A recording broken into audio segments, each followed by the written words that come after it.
ہر چیز کے کوئی نہ کوئی مقاصد تو ہوتے ہیں. انبیاء کی بعثت کے مقاصد کیا ہیں؟ اللہ رب العزت ہم سب کا خالق و مالک ہے. بے شک. ہماری پوری عمر بھی اگر صرف ہو جائے ہم اللہ تبارک و تعالیٰ کی ایک صفت کو بھی کما حقہ پہچان نہیں سکتے. اللہ اکبر.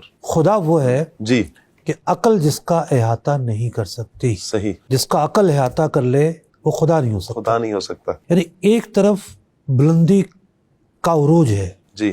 عروج کا لفظ بھی چھوٹا ہے. اللہ اکبر. یعنی اللہ تعالیٰ اپنی صفات کے اعتبار سے بے پناہ خوبیوں کا مالک ہے، اپنی ذات کے اعتبار سے بے پناہ خوبیوں کا مالک ہے. حضرت موسیٰ علیہ السلام تک ایک تجلی تھی اللہ اکبر. جو پہاڑ پر واقع ہوئی اور پھر حضرت موسیٰ علیہ السلام کی طرف پلٹی، ہائے ہائے. وہ اس کی تاب نہ لا سکے.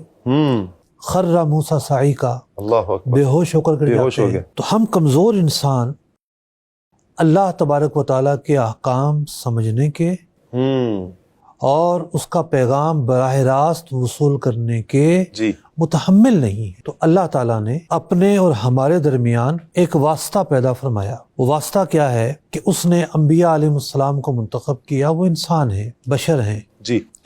لیکن اللہ تعالیٰ نے انہیں بے پناہ خوبیوں سے نوازا. ان کی صلاحیتیں اعلیٰ ہیں، جسمانی صلاحیتیں بہت اعلیٰ ہیں، ہماری طرح نہیں ہیں. اللہ تعالیٰ نے انبیاء علیہ السلام پر وحی نازل فرمائی ہے. وہ نزول وحی کا محبت اور مقام ہے. تو اللہ تعالیٰ نے ان کی ذات میں، ان کے بدن میں، ان کی صفات میں سبحان اللہ. بے پناہ خوبی عطا فرمائی ہے. واہ. تو اللہ رب العزت کی تجلی جب ان پر واقع ہوتی ہے وہ اس کے متحمل ہوتے ہیں. اللہ اکبر. وہ اللہ کا پیغام وصول کرتے ہیں صحیح اور پھر بندوں تک اللہ کا وہ پیغام آگے پہنچاتے ہیں. صحیح.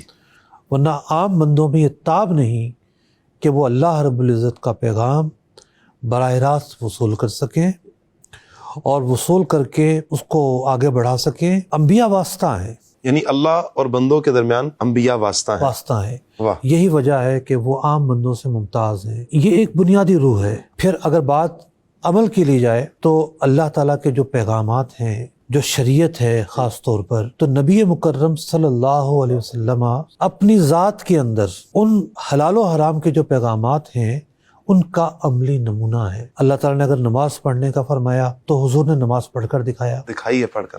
واہ. اگر ہم کردار کی بات لیں تو جو کردار کے عمدہ صفات ہیں وہ سچائی ہے، وہ دیانت ہے، وہ امانت ہے، وہ بہادری و شجاعت ہے، وہ سپہ سالاری ہے، وہ حاکمیت ہے. نبی مکرم صلی اللہ علیہ وسلم کی ذات میں وہ تمام کی تمام اچھی صفات پائی گئی کہ جس کا مطالبہ قرآن ہم سے کرتا ہے. جی. اور نہ صرف یہ کہ آپ کی ذات میں پائی گئی جی.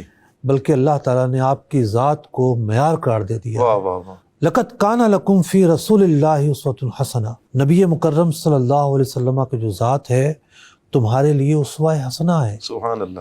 یعنی قرآن جن باتوں کا حکم دے رہا ہے سبحان اللہ. ان باتوں کا اگر عملی مظاہرہ دیکھنا چاہتے ہو جی. یا عملی تطبیق دیکھنا چاہتے ہو یا کس طرح عمل کیا جائے اس کی معرفت اور تشریح اور اس کا خلاصہ چاہتے ہو تو نبی مکرم صلی اللہ علیہ وسلم کی جو ذات ہے عملی طور پر مظہر ہے، عملی طور پر نمونہ ہے. جی. تو اس اعتبار سے بھی دیکھیے کہ انبیاء علیہ السلام جو ہیں ان کی ضرورت کس اعتبار سے ضروری ہے کہ وہ اللہ تعالیٰ کے پیغامات پر خود عمل کر کے دکھاتے ہیں.